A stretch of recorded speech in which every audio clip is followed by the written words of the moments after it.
అమ్మంటేనే అబద్ధాల కోరు. ఏంటి ఇంత పెద్ద మాట అన్నాను అనుకుంటున్నారా?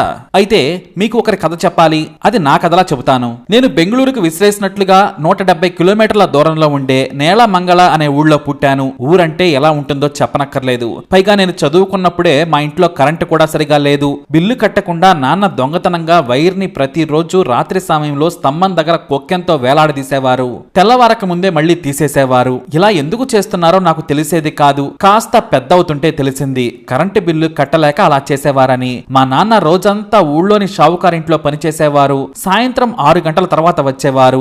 ఆ రోజు కూలి డబ్బులు కొంత అమ్మ చేతికిచ్చి కొంత మద్యం తాగడానికి తీసుకెళ్లేవాడు. అమ్మ ఏమీ అనేది కాదు. పైగా రోజంతా పనిచేసి అలసిపోయాడని చెప్పేది. రోజంతా బరువులు మోయడం అంత సులువు కాదనేది. ఆ షావుకారి షాపులో నెల మాత్రమే పని దొరికేది. పంటకాలం కాగానే రోజు కూలికి వెళ్లేవారు. అమ్మ కూడా కూలి పని చేసేది. రోజంతా చేస్తే నాన్నకు 10 రూపాయలు వచ్చేవి. అందులో సగానికి ఎక్కువ మద్యానికి ఖర్చయ్యేది. అమ్మకొచ్చే 5 రూపాయల కూలీతో ఇల్లు గడవాలి. కానీ నన్ను మాత్రం ప్రతిరోజు బడికి వెళ్లాలని, చదువుకోవాలని చెప్పేది. నాతో ఎన్నో అబద్ధాలు చెప్పేది అమ్మ. కానీ నాకు 6వ తరగతి వచ్చాక మెల్లిగా అమ్మ అబద్ధం ఆడుతుందని అర్థమైంది. పండుగ రోజున పాయసం నా కోసమే చేసేది అమ్మ. ఏడాదికోసారి చేసే పాయసాన్ని నేను ఆవురావురమని తినేవాడిని. నాన్నకు కొంత పెట్టేది. కానీ నేను బయట ఆడుకుని వచ్చే సమయానికి అమ్మ ప్లేట్లో పాయసం ఉండేది. అమ్మ నాకు తినాలని ఉందంటే దగ్గరకు తీసుకుని మొత్తం తినిపించేది. నేను తింటానన్నా ఊరుకునేది కాదు. నువ్వు తినమ్మా అంటే తరువాత తింటానని చెప్పేది. కానీ వంట పాత్ర చూస్తే అందులో ఏమీ లేదు. ఎందుకమ్మా నువ్వు తినలేదంటే నాకు తీపి పడదు నాన్న అని తన చీర కొంగుతో మూతి తుడిచి పంపించేది. ఇక పండుగకు చీర కొనుక్కోమని నాన్న డబ్బులు ఇచ్చేవాడు. అమ్మా నీకు ఎర్ర చీర బాగుంటుంది, నువ్వు తెల్లగా మెరుస్తున్నావమ్మా, మంచి చీర కట్టుకో అని నేనంటే మురిసిపోయి నాకు ముద్దు పెట్టేది. కానీ ఆ డబ్బులతో కొత్త స్కూల్ యూనిఫామ్, చెప్పులు కొనిపెట్టింది. ఎందుకమ్మా నువ్వు కొత్త చీర కొనుక్కోలేదు, అందరూ కొత్తవి కట్టుకుంటున్నారని అడిగితే మళ్ళీ అమ్మ అబద్ధం చెప్పేది.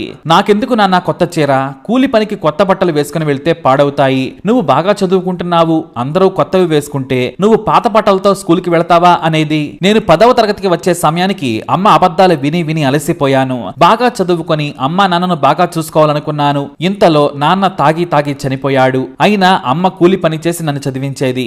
ఇంట్లో కూర చేస్తే మొత్తం నాకే పెట్టేది. కొంచెం తినమన్నా కూడా నాకెందుకు, నాకు పచ్చడి ఉందిలే అని చెప్పేది అమ్మ.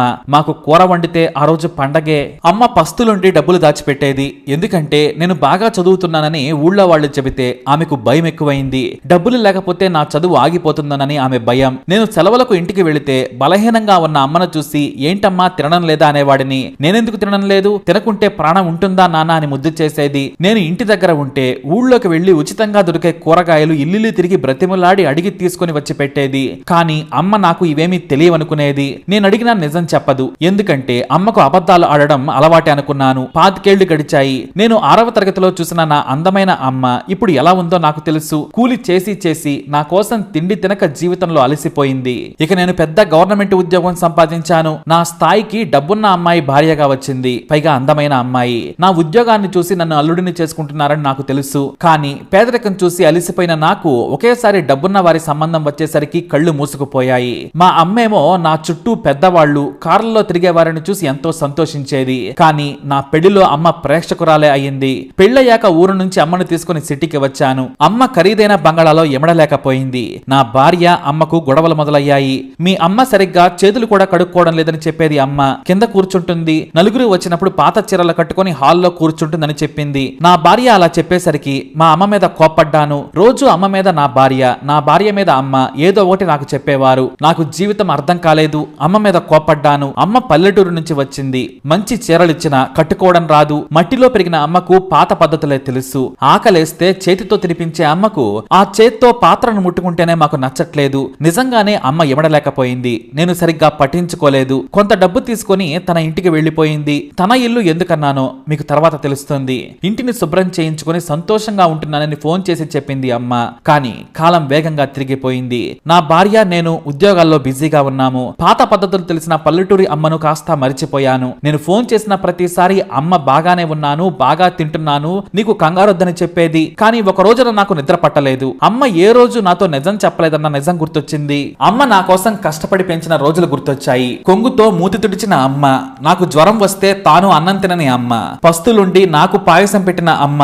మరి నేనేం చేశాను? ఆ మాట నా మనసులోకి రాగానే అర్ధరాత్రి 1 గంటకు కారులో బయలుదేరాను. 3 గంటల ప్రయాణం తర్వాత ఇంటికి చేరుకున్నాను. అమ్మ ఒంటరిగా పడుకుని ఉంది. తెల్లవారికే తెలిసింది అమ్మకు క్యాన్సర్ అని డాక్టర్ చెప్పాడట.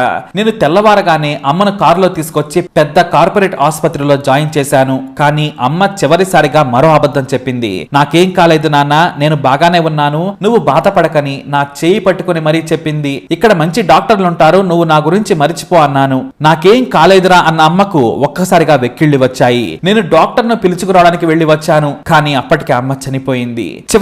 చివరిసారి కూడా నేను బాగానే ఉన్నానని చెప్పిన అమ్మ మరోసారి అబద్ధమాడి మరీ వెళ్లిపోయింది. నా కోసమే పుట్టిన అమ్మ నా కోసమే బ్రతికి వెళ్లిపోయింది. మరి నేను అమ్మ కోసం ఏం చేశాను? ఒక్కసారి ప్రతి ఒక్కరూ మీరు కూడా ఆలోచించండి. ఈ ఆర్టికల్ ను ప్రముఖ కాలమిస్ట్ ఏఆర్ మణికాంత్ తన తల్లి గురించి ఇలా గొప్పగా రాశారు. అంతేకాదు అమ్మను బ్రతికుండగానే గొప్పగా చూసుకోండి, ఎందుకంటే అమ్మ లేనప్పుడు అమ్మ విలువ గుర్తొస్తుందని చెప్పారు ఆయన. అమ్మ 8 అబద్ధాలుగా వచ్చిన ఈ ఆర్టికల్ ఎంతో మందిని కదిలించింది. పేదరికంలో పుట్టి పెరిగిన అమ్మ గ్రామీణపు అలవాట్లను చేదరించుకోవద్దని కూడా చెప్పారు ఆయన. మరి మీ అమ్మ గురించి మీరేం చేశారు? తప్పకుండా కమెంట్ ద్వారా తెలియజేయండి. వీడియోని లైక్ చేయండి, షేర్ చేయండి, మా ఛానల్ని సబ్స్క్రైబ్ చేసుకోండి.